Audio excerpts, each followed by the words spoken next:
বিগত কয়েক বছরে দেশের ছোট বড় কোনো শিল্পের পা পড়েনি বঙ্গে।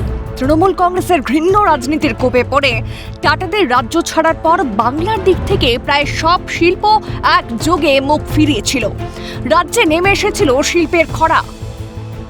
পালাবদলের পর যে ছবির বদল হয়েছে, শিল্পে জোয়ার আনার প্রতিশ্রুতি পূরণ করলেন মুখ্যমন্ত্রী শুভেন্দু অধিকারী। কথা দিয়ে কথা রাখলেন মুখ্যমন্ত্রী।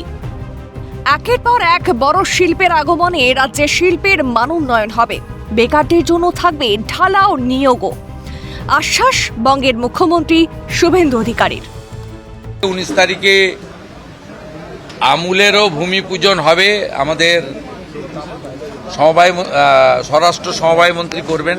আগস্ট মাসে দুর্গাপুরে আরেকটি 4000 কোটি টাকার ইনভেস্টমেন্ট প্রপোজাল আমরা ছাড়পত্র দিয়েছি, তারও ভূমি পূজন হবে। ফল আপনারা দেখতে পাচ্ছেন। এখানে অন্য অনেক ডেভেলপমেন্টের সাথে সাথে ইনভেস্টমেন্ট এবং এমপ্লয়মেন্ট দুটো কাজও একই সঙ্গে চলবে। সম্প্রতি রাজ্যে আমুল শিল্প তালুক গড়ার সিদ্ধান্ত নিয়েছে।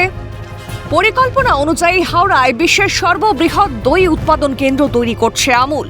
আর এবার লাক্স ইন্ডাস্ট্রিজের তরফে ডানকুনির প্রকল্পের জন্য 600 কোটি টাকার অনুমোদন ক্রমশ মাথা তুলে দাঁড়াচ্ছে বিজেপির স্বপ্নের রাজ্য পশ্চিমবঙ্গ। এখন কারখানার সম্প্রসারণের ফলে নতুন করে প্রায় 12 লক্ষ বর্গ ফুট এলাকা যুক্ত হবে। পুরনো এবং নতুন ইউনিট মিলিয়ে প্রায় 20 লক্ষ বর্গ ফুট এলাকা জুড়ে তৈরি হবে লাক্স কোজির দ্বিতীয় ইউনিট। সব মিলিয়ে রাজ্যে শিল্পের জোয়ার এসেছে বিজেপি সরকারের আমলে, তা বলাই বাহুল্য। ক্যালকাটা নিউজ।